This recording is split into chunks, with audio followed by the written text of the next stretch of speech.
Les grandes civilisations du passé ont posé les fondations de notre monde moderne.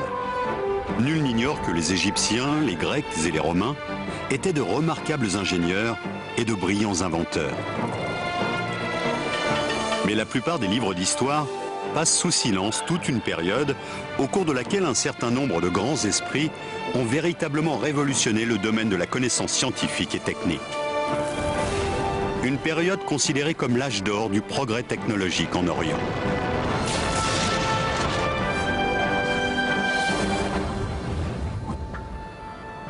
L'Orient reste bien souvent un univers auréolé de mystères, dont les Occidentaux ignorent généralement l'histoire. On sait pourtant aujourd'hui que les technologies et les sciences qui constituent la base même de nos sociétés industrialisées sont le lointain héritage d'une grande civilisation qui régnait il y a plus de 1000 ans sur le Proche et le Moyen-Orient. Une civilisation qui connaissait déjà l'ordinateur de poche et qui n'avait pas attendu l'arrivée du GPS pour se repérer dans l'espace, qui avait inventé de gigantesques machines hydrauliques capables de dompter les forces de la nature pour transformer le désert en une succession de riantes oasis, dont les ingénieurs étaient parvenus à mettre au point des dispositifs qui restent au cœur de bon nombre de machines actuelles. Une civilisation très en avance également dans le secteur de l'armement, qui a inventé les premiers uniformes à l'épreuve du feu et la première torpille, capable d'atteindre un vaisseau ennemi à 1 km.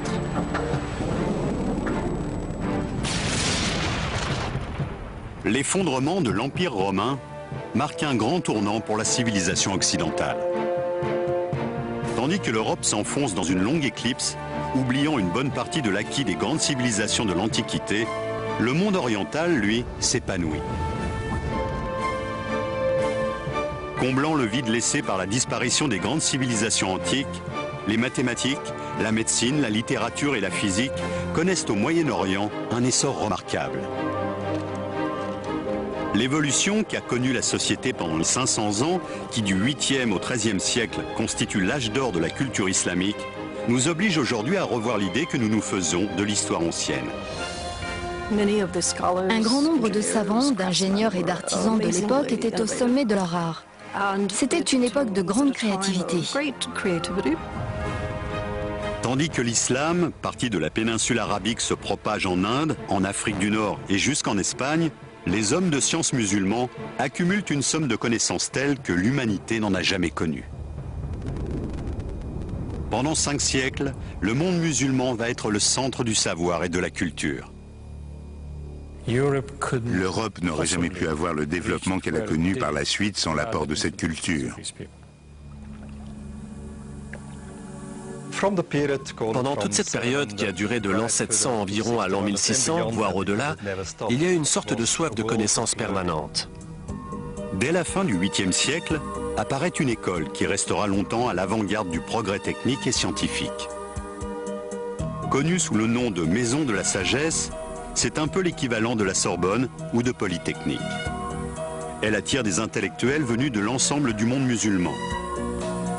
L'une de ses activités principales est le déchiffrage des ouvrages anciens qui contiennent les plans de machines en usage 1000 ans plus tôt.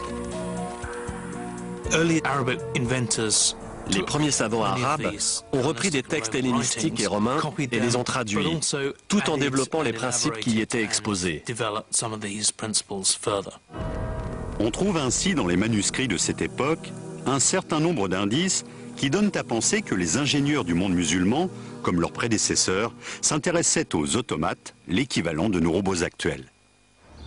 Plusieurs chercheurs actuels, comme Salim Al-Hassani, professeur à l'université de Manchester en Angleterre, ont étudié ces ingénieuses machines dont certaines, comme cette serveuse de thé, font appel à des procédés encore utilisés de nos jours.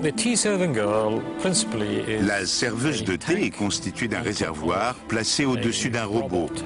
Ce réservoir est percé d'un trou par lequel l'eau ou le thé peut s'écouler. Ce système permet de contrôler le débit de la machine, ce qui devait beaucoup étonner et amuser l'assistance. Le réservoir est rempli d'eau ou de thé qui tombe ensuite goutte à goutte dans un récipient à un rythme constant.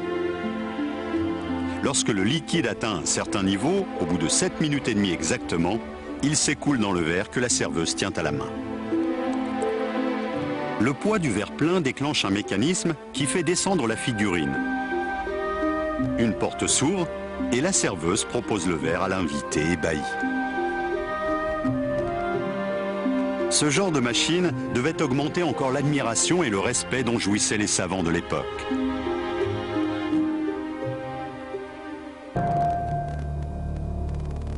Au vu des textes anciens et des données archéologiques dont nous disposons, les savants de l'âge d'or de la culture musulmane auraient inventé rien moins que le premier ordinateur de l'histoire de l'humanité. Des fouilles sous-marines entreprises au début du XXe siècle au large de l'île grecque d'Anticythère ont permis de mettre au jour les vestiges d'une petite merveille de la technologie du monde antique. Fabriqué autour de l'an 100 avant notre ère, le mécanisme d'Anticythère serait, de l'avis des spécialistes, un calculateur analogique, véritable prototype de l'ordinateur. Cette machine à engrenages a contraint les historiens à revoir totalement l'idée qu'ils se faisaient des connaissances technologiques dans le monde antique. Bien que le mécanisme d'Anticythère ait été examiné par les plus grands spécialistes, son fonctionnement exact reste un mystère. Heureusement, certains ouvrages arabes du Moyen-Âge contiennent des indices qui permettent de formuler des hypothèses. On a ainsi retrouvé dans un manuscrit du Xe siècle, attribué à un astronome du nom d'Al-Biruni, le croquis d'un calendrier à engrenages. La machine d'Al-Biruni permettait, grâce à un système très élaboré, de suivre les mouvements des astres du système solaire. Composé de 8 roues dentées en bronze, ce mécanisme est en soi une véritable prouesse technologique. Tous les cadrans étaient réglés sur la bonne position astrologique avant la mise en service de la machine. Chaque jour, on avançait l'aiguille principale d'un cran, ce qui mettait en action l'ensemble des engrenages, modifiant successivement les indications relatives au Soleil, à la Lune et aux phases de la Lune. Les roues dentées étaient réalisées avec une telle précision que la machine permettait d'indiquer très exactement les jours, les mois et les années. Les savants du monde musulman avaient-ils connaissance du mécanisme d'Anticythère? Possédaient-ils les compétences nécessaires à la fabrication d'instruments aussi complexes? Un livre, écrit au XVIe siècle par un homme de science de l'époque, Taqi al-Din, décrit une mystérieuse machine qui serait, selon les spécialistes, un système hydraulique d'un type particulièrement ingénieux et élaboré. Actionnée par la force de l'eau, cette pompe monobloc à 6 cylindres semble sortir tout droit des bureaux d'études du XXe siècle et n'a rien à envier à une machine moderne. Un modèle réduit de cet engin a été réalisé à Dubaï. Cette maquette représente la pompe à 6 cylindres de Taqi al-Din. Il s'agit d'une machine hydraulique, actionnée par une grande roue. Cette roue est reliée à un axe, qui est en fait un arbre à cames, muni de 6 cames différentes. Chaque pièce de bois est lestée à son extrémité par une sphère. Chaque came actionne à son tour un levier constitué d'un bras fixé en son centre et aboutissant à un piston vertical. Une masse de plomb est fixée à l'extrémité supérieure de chaque piston, qui est équipé en bas, dans le cylindre, d'une valve à clapet. La roue tourne et chaque bras de levier est actionné successivement par les cames. L'eau est remontée à la surface par le piston à valve. Lorsque le levier est libéré, le poids vient appuyer sur le piston et l'eau est évacuée vers le système de distribution. La machine de Taqi al-Din est le fruit d'une évolution remarquable, qui part d'une invention des frères Banu Moussa au début du IXe siècle et passe par les améliorations apportées un peu plus tard par le grand ingénieur Al-Jazari. Mais la civilisation musulmane du Moyen-Âge n'a pas seulement produit des mécanismes ingénieux et des instruments sophistiqués. Les savants et les inventeurs de l'époque ont également créé des machines automatiques géantes, destinées à assurer la survie de millions de personnes.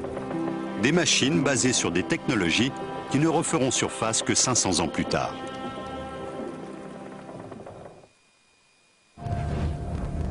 Au XIIIe siècle, les hommes de science du Proche et du Moyen-Orient étaient à la pointe du progrès technologique de l'époque. Les machines inventées pendant l'âge d'or de la civilisation musulmane étaient fondées sur des concepts complexes et révolutionnaires. Un homme fait notamment figure de géant dans ce domaine. un homme dont le rôle déterminant dans l'histoire de la science est pourtant largement méconnu en Occident. Il s'appelle Al-Jazari et il est l'auteur d'un traité qui fait la somme des compétences des ingénieurs orientaux. Sans son livre de la connaissance des procédés mécaniques, dans lequel il décrit les grandes inventions de son époque, 500 ans de progrès technologiques seraient tombés dans l'oubli. Une précieuse copie du manuscrit d'Al-Jazari est conservée au célèbre musée de Topkapi à Istanbul. Écrit en 1206, cet ouvrage contient les plans de nombreux dispositifs qui sont aujourd'hui encore à la base de l'ingénierie moderne. Al-Jazari était originaire du nord de l'Irak. C'était un ingénieur extrêmement doué qui a vécu à la charnière du XIIe et du XIIIe siècle. Al-Jazari habitait l'une des régions les plus chaudes de la planète. Il était donc particulièrement sensible au problème de l'approvisionnement en eau. Il s'est tout naturellement consacré à la mise au point d'une série de machines extraordinaires dont le but était de faciliter la vie des hommes et des femmes qui peuplaient ces contrées souvent arides. On trouve ainsi, parmi ses inventions les plus remarquables, plusieurs systèmes destinés à remonter l'eau des profondeurs de la Terre. Le plus étonnant, c'est que bon nombre de ces machines fonctionnaient déjà sur les principes que ceux qu'on applique actuellement. Il est parti des techniques traditionnellement utilisées pour puiser l'eau et il a cherché à les améliorer. Jusqu'alors, la plupart des systèmes de pompe, comme le chadouf, fonctionnaient grâce à la force de l'homme ou de l'animal. Le génie d'Al-Jazari a consisté à remplacer cette force par des mécanismes entièrement automatiques, utilisant l'eau comme source d'énergie. L'une de ses inventions les plus singulières est connue sous le nom de système de pompage numéro 3. On a longtemps cru que cette machine compliquée n'avait jamais existé, qu'il s'agissait uniquement d'une idée sortie de l'imagination du grand homme. Mais une récente découverte tente à prouver le contraire. On a en effet retrouvé à Damas, en Syrie, les vestiges d'une roue à eau qui fonctionnait manifestement selon les principes définis dans le manuscrit d'Al-Jazari. Al-Jazari était un constructeur extrêmement doué. Il ne se contentait pas de décrire des machines, il les construisait vraiment. Réalisée au XIIIe siècle, cette machine hydraulique a fonctionné pendant plus de 700 ans. Une belle preuve de la qualité de sa conception. Elle a notamment servi à alimenter en eau un hôpital du quartier jusque dans les années 1970. Al-Jazari revenait souvent sur son travail, améliorant sans cesse ses plans. Ce remarquable dispositif est une application concrète de son troisième projet de système de pompage. Il fait appel à un système complexe d'engrenage que l'on retrouve souvent ailleurs dans son œuvre. Dans son livre, Al-Jazari explique que son système de pompage fonctionne théoriquement avec une série de palettes creuses. L'eau est censée tomber d'une certaine hauteur sur les palettes, entraînant la rotation de la roue, qui actionne à son tour un système de pignons et d'axes qui met en mouvement les récipients chargés de remonter l'eau. Cette machine fonctionne selon les mêmes principes de base, sauf que l'énergie n'est pas produite par une chute d'eau verticale, mais par la force horizontale du courant. Actionnée par des pièces de bois horizontales, la roue tourne, entraînant un ensemble d'engrenages et de pignons qui permettent de faire monter l'eau dans la tour. L'eau était ainsi acheminée jusqu'au sommet de l'édifice, à une douzaine de mètres de hauteur. 3 pièces de bois qui faisaient partie du dispositif ont été conservées. Une grande roue dentée horizontale était couplée avec une autre roue dentée, verticale celle-là, qui entraînait un ensemble de chaînes et de seaux reliés à une poulie. L'eau était ainsi montée par les seaux jusqu'au sommet de la tour, où elle était déversée dans un aqueduc directement relié à l'hôpital voisin. Cet ensemble, étonnamment bien conservé, est un bel exemple de réalisation technologique ancienne destinée à améliorer le quotidien de la population. Avec son 4e projet de machine hydraulique, Al-Jazari va cependant aller plus loin encore, en révolutionnant véritablement la science de la mécanique. Cette fois-ci, il fait appel à un système de manivelle. Il est apparemment le premier à mentionner ce dispositif dans le cadre d'une application pratique. La plupart des ingénieurs du XXIe siècle vous diront que la manivelle est sans test la plus importante invention de la mécanique après la roue. Une invention qui, quelques 500 ans plus tard, jouera un rôle déterminant dans l'avènement de la société moderne. L'utilisation de la manivelle, reliée à ce que nous appelons un arbre à cames, a permis la naissance de nouvelles machines, puis des moteurs, d'abord à vapeur, ensuite à gazole ou à essence. Ce simple élément mécanique permet de convertir un mouvement de rotation continue en un mouvement rectiligne alternatif. La manivelle à main était connue depuis des siècles. La grande innovation du XIIIe siècle consiste à la monter sur une machine tournante en la reliant à un arbre. Les études qui ont été faites des plans d'Al-Jazari ont permis de montrer que l'axe horizontal de sa machine était actionné par un système d'engrenage et que l'extrémité de la manivelle coulissait dans un bras articulé, allant et venant de part et d'autre de son point d'attache et entraînant ainsi l'élévation et l'abaissement successifs du seau. Avant les récentes études menées sur le manuscrit d'Al-Jazari, on pensait généralement que ce système était une invention européenne du XVe siècle. En fait, Al-Jazari utilisait déjà le principe de la manivelle 200 ans plus tôt. Un certain nombre d'autres éléments tentent à prouver que les grands mécanismes destinés à assurer l'approvisionnement en eau étaient très répandus et très développés dans le monde musulman de l'époque. Les norias, ces grandes roues à eau entièrement automatisées que l'on rencontre encore dans beaucoup de pays, en sont peut-être l'exemple le plus remarquable. C'est près de Hama, en Syrie, que l'on trouve les norias les mieux conservées. Décrite dès le 1er siècle avant notre ère par l'architecte romain Vitruve, la noria est un gigantesque élévateur d'eau. Ce qui est merveilleux avec la noria, c'est qu'elle marche toute seule. Tout est automatique. Elle travaille pour vous grâce aux forces de la nature.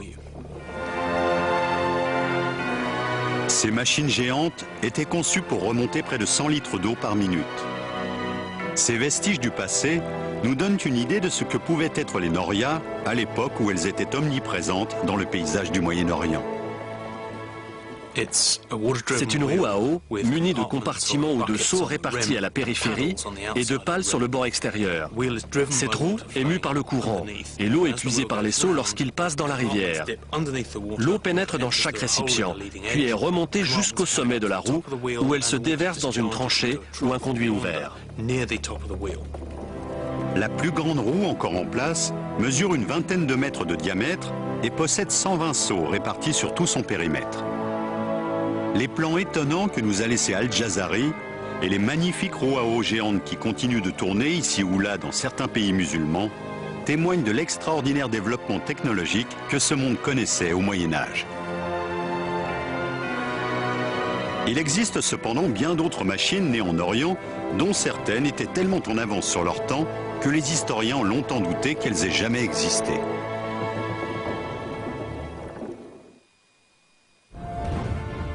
Les ingénieurs du Moyen-Orient ont repris à leur compte, en les perfectionnant, les progrès technologiques accomplis pendant l'Antiquité. Les Grecs et les Romains avaient en leur temps fait avancer la mécanique à pas de géant. De grands inventeurs comme Héron d'Alexandrie ou Philon le Juif ont eu une influence déterminante sur les hommes de science qui, 1000 ans plus tard, feront la gloire de la civilisation musulmane.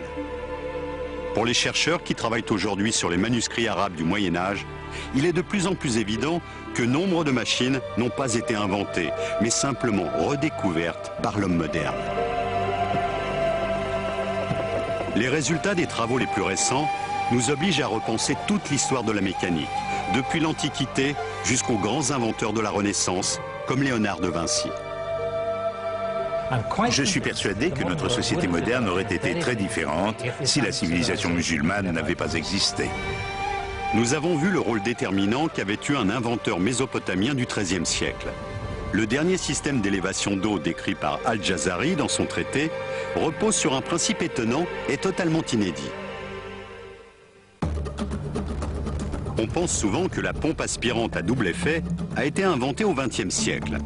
En réalité, elle est née quelques 700 ans plus tôt. Al-Jazari s'est inspiré des travaux de ses illustres prédécesseurs, du grec Ctésibios d'Alexandrie par exemple, qui vers le IIIe siècle avant notre ère s'est intéressé au principe de la pompe aspirante. Au musée technologique de Thessalonique, des ingénieurs ont reconstitué la pompe de Ctésibios à partir de manuscrits anciens. Étonnamment, ce système est encore en usage plus de 2000 ans après sa conception dans le nord de l'Europe. Voici la pompe de Ctésibios. C'est une pompe à eau à 2 temps. Elle est constituée de 2 cylindres, chacun contenant un piston muni d'une valve dans sa partie basse. Les pistons sont actionnés au moyen de ce levier. Lorsque le piston monte, il expulse l'air contenu dans le cylindre qui est remplacé par de l'eau. Les 2 pistons montent et descendent alternativement, ce qui assure un débit d'eau constant. Cet appareil sert depuis l'Antiquité à pomper l'eau, mais on peut aussi dire qu'il est l'ancêtre du moteur à 2 temps, tel que nous le connaissons aujourd'hui. Il suffit de remplacer l'eau par un mélange d'essence et d'air, le principe est le même. 1000 ans plus tard, Al-Jazari allait reprendre ce principe et progresser plus loin encore dans la voie ouverte par Ctésibios. Alors que la machine inventée par ce dernier avait besoin de l'homme pour pomper l'eau, le système imaginé par Al-Jazari est entièrement automatique. Cette évolution aura une influence directe sur le développement de l'ingénierie moderne et donnera naissance, 500 ans plus tard, associé au principe de la manivelle, au premier moteur à vapeur. Prenez la machine numéro 5 d'Al-Jazari. Il s'agit en fait d'une pompe aspirante à double effet. Elle possède 2 cylindres munis de 2 pistons à mouvement alternatif. La pompe est actionnée par une roue à eau, qui entraîne, par un système d'engrenage, un bras oscillant auquel sont reliés les 2 pistons. Les pistons vont et viennent horizontalement dans des cylindres opposés, tous 2 équipés de dispositifs d'aspiration par valve et d'acheminement de l'eau. Les canalisations se rejoignent au-dessus de la machine dans un réservoir qui servira ensuite à alimenter le réseau d'irrigation. Les remarquables progrès accomplis par Al-Jazari dans la construction de machines hydrauliques ouvriront la voie à d'autres savants du monde musulman qui ne tarderont pas à inventer des engins encore plus étonnants. Alors que l'Europe est en pleine stagnation, l'Orient connaît un essor technologique particulièrement dynamique. Il y avait une tradition extrêmement vivante des sciences mécaniques dans le monde islamique du Haut Moyen-Âge, qui contrastait avec l'apathie de l'Europe occidentale des 7e, 8e et 9e siècles. 3 personnages ont joué un rôle particulièrement important dans le développement technologique et scientifique de la civilisation musulmane. 3 frères, les Banu Moussa. Tirant leur inspiration des ouvrages traduits en arabe de Philon et de Héron, les Banu Moussa ont inventé toute une série de machines étonnantes. La mécanique était généralement considérée comme la science de l'illusion, car elle utilisait un phénomène mécanique pour produire un effet spectaculaire qu'aucun autre moyen n'aurait permis d'obtenir. Les Banu Moussa avaient notamment une connaissance très poussée de l'hydraulique. En contrôlant la pression de l'air et de l'eau, ils pouvaient déterminer avec exactitude le fonctionnement de leurs automates. Les techniques de haute précision mises en œuvre dans ce dispositif font aujourd'hui encore partie des fondements de la mécanique moderne. Cette machine à débit intermittent est un bon exemple. Elle a pour fonction de servir à boire à son utilisateur. Ses inventeurs ont fait appel avec beaucoup d'astuces à 2 inventions du début du IXe siècle. La première de ces inventions est une valve conique qui sert à réguler le débit de l'eau. L'eau située dans le réservoir du haut passe par un trou aménagé au fond, comme vous pouvez le constater. Ce trou est équipé d'une valve conique qui, lorsqu'elle remonte, obstrue le passage. La seconde est un mécanisme qui permet de contrôler la valve en fonction du volume de liquide parvenu en bout de circuit. Le réservoir du milieu fait office de siphon et renvoie l'eau dans le 3e récipient, plus petit et situé en bas, qui lui est équipé d'un flotteur. Lorsque le flotteur monte, l'eau s'écoule par le robinet. Mais en montant, il repousse vers le haut la valve conique à laquelle il est relié, ce qui empêche l'eau de s'écouler du premier réservoir vers le 2e. Cet automate témoigne de la part de son inventeur d'une remarquable connaissance du phénomène de la pression. Ce sont exactement les mêmes techniques que l'on retrouve aujourd'hui dans les dispositifs de régulation des machines à laver ou des moteurs d'avion à réaction. Nous sommes en présence d'une civilisation qui a fortement influencé le fonctionnement de notre civilisation actuelle, au quotidien, dans nos foyers, à l'hôpital, à l'école. Et si vous regardez les étoiles, vous constaterez que beaucoup portent aujourd'hui encore des noms arabes. La civilisation musulmane du Moyen-Âge ne maîtrisait pas seulement les techniques hydrauliques. De toute évidence, ces astronomes étaient également capables de calculer avec précision les mouvements des astres. Cette connaissance était indispensable à la navigation, à l'organisation des cérémonies religieuses et à une meilleure appréhension du temps chronologique. Les savants de l'époque disposaient pour cela d'un instrument étonnant, mis au point par les Grecs vers le IIe siècle avant notre ère et qui ne sera abandonné que 1500 ans plus tard, l'astrolabe. Le musée d'histoire des sciences d'Oxford, en Angleterre, possède la plus grande collection d'astrolabes du monde. Stephen Johnston en est le conservateur. Certains considèrent l'astrolabe comme une sorte de calculateur de poche antique. Sa fonction première est de donner des repères dans le temps en se basant sur le soleil et les étoiles. C'est donc un instrument astronomique qui vous donne l'heure du coucher et du lever du soleil tous les jours de l'année, où que vous soyez. Un instrument que les savants du Moyen-Âge musulman se sont employés à perfectionner. L'astrolabe a été amélioré par les astronomes du Moyen-Orient au 9e et 10e siècle de notre ère. Ces fonctions ont été développées pour qu'un même instrument puisse servir partout dans le monde. Portable et très précis, l'astrolabe était un peu le BlackBerry de l'époque. Voici le plus ancien astrolabe de notre collection. Il date de la fin du 9e siècle. C'est plus qu'une simple machine à calculer. Si je le retourne, j'obtiens un instrument d'observation que je peux utiliser pour mesurer la hauteur du soleil et des étoiles. Il suffit d'ajuster la règle afin d'aligner l'astre choisi avec le viseur de l'appareil. Il ne reste plus qu'à relever le degré indiqué par la flèche sur la graduation qui figure au bord du disque. Et cela vous donne la hauteur de l'astre observé au-dessus de l'horizon. Vous pouvez alors ensuite déterminer l'heure et la date. Les inventeurs du monde médiéval musulman étaient donc passés maîtres en l'art de fabriquer des objets mécaniques. Les villes du Proche et du Moyen-Orient étaient de grands centres d'innovation technologique. Poussant toujours plus loin leurs recherches, les savants de l'époque, tels Al-Jazari, ont ensuite appliqué les connaissances qu'ils avaient accumulées à la fabrication d'étonnantes horloges et de redoutables machines de guerre.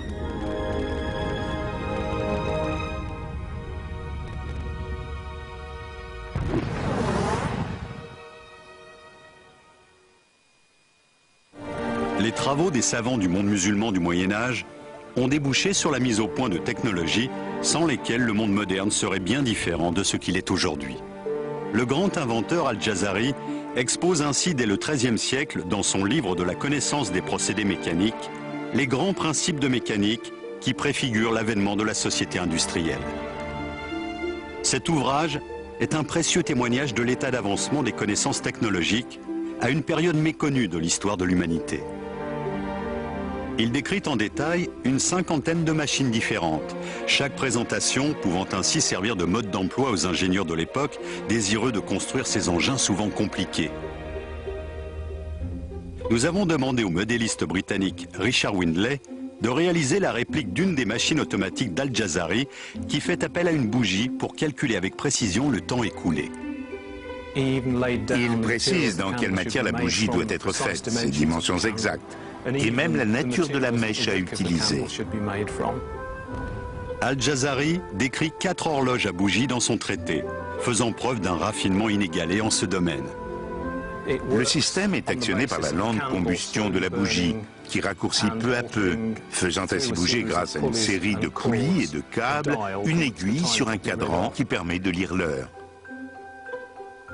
La journée islamique était divisée en unités de durée inégale. L'heure diurne n'avait pas la même durée que l'heure nocturne, ce qui complique la tâche. La solution est pourtant d'une simplicité déconcertante. À mesure qu'elle se consume et que la cire fond, la bougie est poussée vers le haut et monte donc progressivement. Ce plomb va par conséquent descendre à la même vitesse, en tirant sur ce cordon, qui s'enroule ici autour d'une poulie, elle-même montée sur un axe. Cet axe est relié à l'aiguille du cadran sur lequel on peut ainsi lire l'heure. Cette horloge minutieusement construite fait également appel à un autre mécanisme simple que l'on retrouve aujourd'hui dans de nombreux foyers.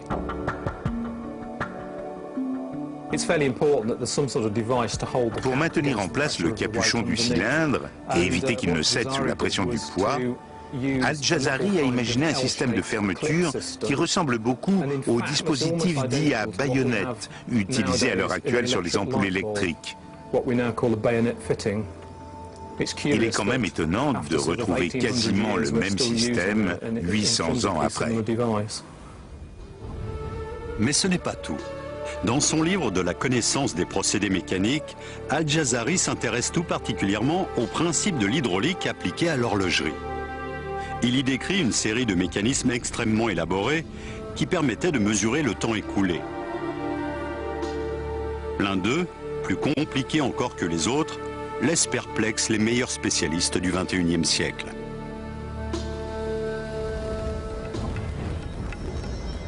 Il s'agit de l'horloge de l'éléphant. On en trouve aujourd'hui une réplique grandeur nature dans le centre commercial Ibn Battuta de Dubaï. Il a fallu plus de 11 000 heures de travail à quelques 150 experts pour réaliser ce monument de 7 mètres de haut pour un poids de 7 tonnes.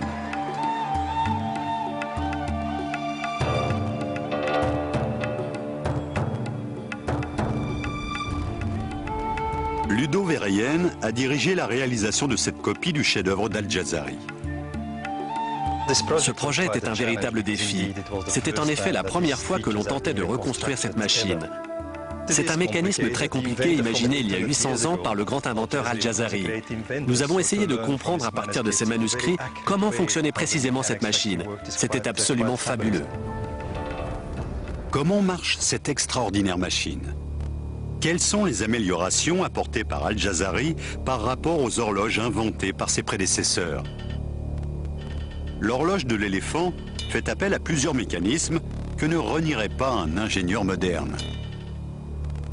Dans le ventre de l'animal se trouve un flotteur submersible percé d'un petit trou dont le diamètre est calculé de façon à laisser passer une quantité d'eau très précise qui détermine la vitesse à laquelle le flotteur va s'enfoncer et donc la fréquence des sonneries de l'horloge. En coulant, le flotteur déclenche un mécanisme qui entraîne à son tour toute une série de mouvements permettant finalement à la machine de donner l'heure en sonnant. Le flotteur est ensuite sorti de l'eau et vidé de son contenu. Il remonte à la surface et le même processus redémarre. L'horloge comporte plusieurs automates qui égrènent les heures par un coup de cymbale ou le chant d'un oiseau. C'est une machine extrêmement compliquée pour l'époque, dans la mesure où elle comprend un mécanisme de retour automatique qui lui permet d'approcher le mouvement perpétuel. L'horloge de l'éléphant est l'un des plus beaux exemples du niveau de raffinement technologique atteint par la civilisation musulmane du Moyen-Âge. C'est le résultat inédit du mariage de l'art, de l'architecture et de l'ingénierie. Les savants du Moyen-Orient se sont également distingués dans le domaine du génie militaire. L'expansion rapide de la civilisation arabo-musulmane n'aurait pas pu se faire sans l'appui d'un formidable arsenal. Ce sont les musulmans qui ont notamment fait connaître à l'Europe la technologie du trébuchet, originaire de Chine, qui allait donner naissance aux machines de guerre les plus redoutées de l'époque. Le matériel militaire utilisé par les armées musulmanes des XIIe et XIIIe siècles était sensiblement supérieur à celui dont disposaient les Européens pendant la même période. Le trébuchet à contrepoids pouvait envoyer un projectile de près de 200 kg à une distance d'environ 300 mètres. Il servait à lancer non seulement des blocs de pierre, mais également des engins incendiaires. Cette catapulte améliorée n'est pas la seule arme de guerre importée de Chine. D'autres inventions, encore plus révolutionnaires, sont à mettre au crédit des ingénieurs militaires orientaux, comme l'uniforme ignifugé ou les explosifs. L'une de ces inventions allait notamment changer à jamais la manière de faire la guerre, la torpille.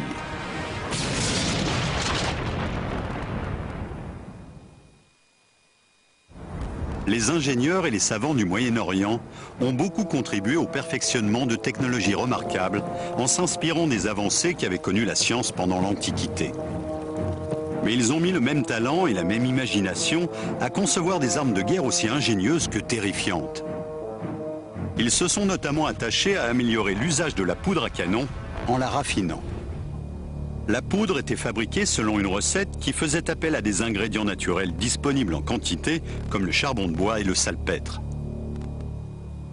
En mélangeant ces composants relativement inoffensifs, vous obtenez un produit qui va être au centre de toutes les guerres pendant près de 1000 ans. La poudre a été inventée en Chine, mais au début, elle n'était pas suffisamment explosive pour avoir un effet décisif sur le champ de bataille. Il semble bien que la formule qui a permis d'en faire une véritable arme de guerre ait été mise au point par les chimistes du monde musulman. C'est seulement au XIIe et au XIIIe siècle qu'on commence à obtenir des mélanges suffisamment élaborés pour permettre la propulsion de fusées, de torpilles ou de projectiles tirés par des canons et par des armes à feu telles que nous les connaissons aujourd'hui. Et c'est Hassan al-Rama qui, le premier, a précisé par écrit la manière de fabriquer cette poudre. Hassan al-Rama a rédigé au XIIIe siècle un traité de génie militaire dans lequel il donnait notamment plusieurs recettes de poudre à canon. Ces travaux étaient manifestement si avancés que les historiens sont aujourd'hui obligés de revoir nombre de leurs hypothèses. Certains chercheurs pensent en effet avoir trouvé dans son ouvrage les plans de la première fusée spécialement conçue pour la guerre. Il énumère 22 recettes de poudre à fusée et décrit plusieurs modèles de missiles. C'est le véritable père de la technologie des fusées. À la même époque, les ingénieurs militaires orientaux mettent au point une autre arme capable de tirer parti des propriétés de la poudre, le canon. À la fin du XIVe siècle, en Espagne et en Afrique du Nord, certaines armées se servaient d'une forme de salpêtre purifié et cristallisé, tassé dans un récipient hermétique qui, une fois enflammé, produisait une explosion capable de projeter à distance un petit boulet. Cet usage est attesté dès 1377. Certains manuscrits parvenus jusqu'à nous montrent des soldats musulmans portant des armes de ce genre. On voit par exemple dans le livre des sciences, aujourd'hui conservé à Saint-Pétersbourg, un homme armé d'une sorte de canon portatif qui ressemble à s'y méprendre à un lance-missile moderne. Le manuscrit de Saint-Pétersbourg, qui consacre un chapitre à l'usage sérieux et récréatif de la poudre à canon, contient des illustrations montrant un petit cylindre monté au bout d'un manche. Il s'agit d'un canon à main, voire de l'ancêtre de nos armes de poing actuelles. Une arme qui préfigure en tout cas celle que portent aujourd'hui tous les soldats du monde. Ce manuscrit contient d'ailleurs d'autres informations qui montrent à quel point la technologie militaire de l'époque était évoluée, y compris dans le domaine vestimentaire. Cette tenue a été faite selon les indications données par le manuscrit de Saint-Pétersbourg. La première couche est constituée par une tunique de soie. Or, on sait bien que la soie résiste au feu. Les pilotes de Formule 1 portent tous un vêtement de soie sous leur combinaison ignifugée. Au-dessus de cette tunique, nous avons une veste matelassée, ce que les chevaliers occidentaux de l'époque appelaient un gambison, et qui était rembourré de coton. Le tout était recouvert d'une dernière couche en laine, qui constituait une protection efficace contre le feu et même contre les produits chimiques, très semblable à celle que sont censés porter les soldats modernes en cas d'attaque nucléaire ou biologique. Les illustrations du manuscrit montrent des combattants portant sur eux des engins incendiaires qui étaient probablement allumés juste avant qu'ils ne se ruent contre la cavalerie ennemie, provoquant la panique dans les rangs de l'adversaire. Les engins incendiaires ressemblaient à ça. Le manuscrit nous dit qu'ils étaient en fibre de lin. C'est ce que nous avons là. De la fibre de lin tordue à la main et garnie d'une certaine quantité de poudre noire. On voit sur les illustrations que ces petits sachets étaient fixés sur les vêtements protecteurs des soldats. On nous explique qu'ils étaient fermés avec un bout de fil de fer qui permettait de maintenir la fibre de lin et de fixer l'ensemble sur l'étoffe. Les porteurs d'engins incendiaires étaient-ils vraiment protégés par leur tenue? Nous avons fait le test.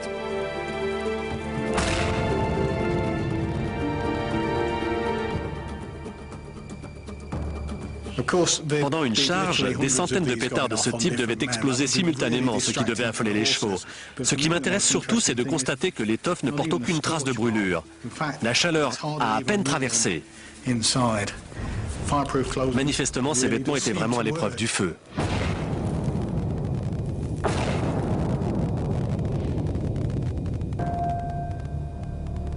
La récente découverte dans des textes anciens d'une autre invention redoutable a considérablement modifié l'idée que se faisaient les historiens des méthodes de guerre de l'époque. Il existe un certain nombre de similitudes entre les technologies militaires du Moyen-Âge et celles d'époques plus proches de nous. Je pense en particulier à un engin qui ressemble fort à une torpille. Ce curieux objet, qualifié d'œuf mobile qui s'enflamme par les auteurs de l'époque, serait en effet la première torpille de l'histoire de l'humanité. C'est une arme destinée à couler les navires. Contrairement à une torpille moderne, elle ne se déplace pas sous l'eau, mais sur l'eau. Les ingénieurs militaires de la civilisation musulmane médiévale avaient-ils vraiment les moyens de fabriquer de telles armes? Nous pensions jusqu'à présent que la torpille était une invention du 19e siècle. Le fait qu'un engin très semblable existait déjà il y a 700 ans nous oblige à regarder les choses sous un jour nouveau et à réécrire certaines pages des manuels d'histoire. Il s'agit bien d'une torpille. Était-elle efficace? Nous l'ignorons. Pour tenter de répondre à cette question, nous avons demandé au modéliste Richard Windley de construire une réplique miniature de cette petite merveille de la technologie médiévale à partir des plans originaux du XIIIe siècle. Cette maquette a été fabriquée d'après les illustrations d'un manuscrit musulman datant à peu près de l'année 1220. Le texte parle d'un engin en forme de poire aplati plus précisément. Cette réplique est faite en cuivre et en fer. Ce cylindre situé sur la face supérieure contient la charge de poudre noire. La pointe permettait à l'engin d'aller se ficher dans la coque du navire ennemi. Il était alors très dangereux d'essayer de le retirer. Une fusée n'est ni plus ni moins qu'un tube à l'intérieur duquel on a tassé de la poudre. Cela ressemble beaucoup aux feux d'artifice qu'on utilise encore aujourd'hui, ainsi d'ailleurs qu'à ceux que fabriquaient déjà les Chinois il y a des centaines d'années. J'ai réalisé la face intérieure de cette réplique en employant un procédé inédit. L'original possédait probablement une sorte de coque en fer martelé. La torpille était vraisemblablement bourrée d'une substance incendiaire. Destinée à semer la panique dans la flotte ennemie, elle devait également provoquer des dégâts importants.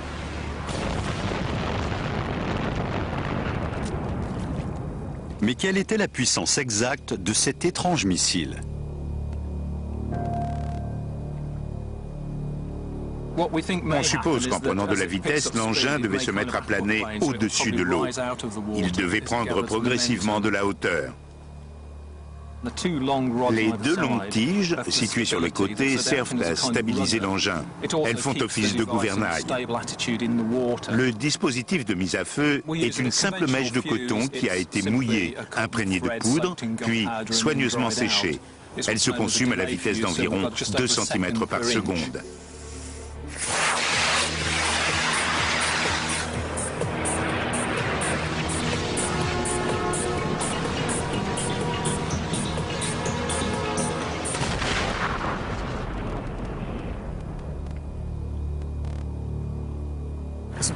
Superbe, c'est vraiment génial. Ces gens-là étaient parfaitement capables de fabriquer des armes redoutables.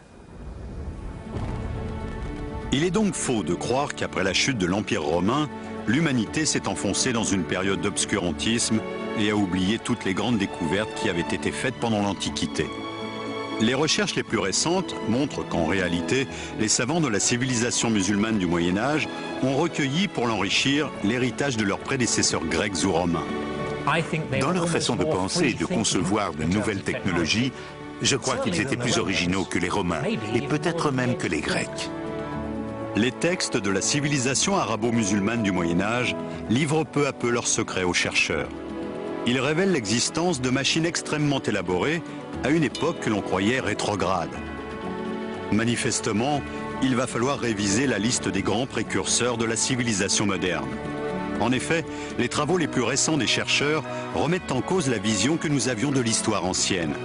Il faut se rendre à l'évidence, l'homme moderne n'a pas inventé la société mécanisée. Il l'a simplement redécouverte.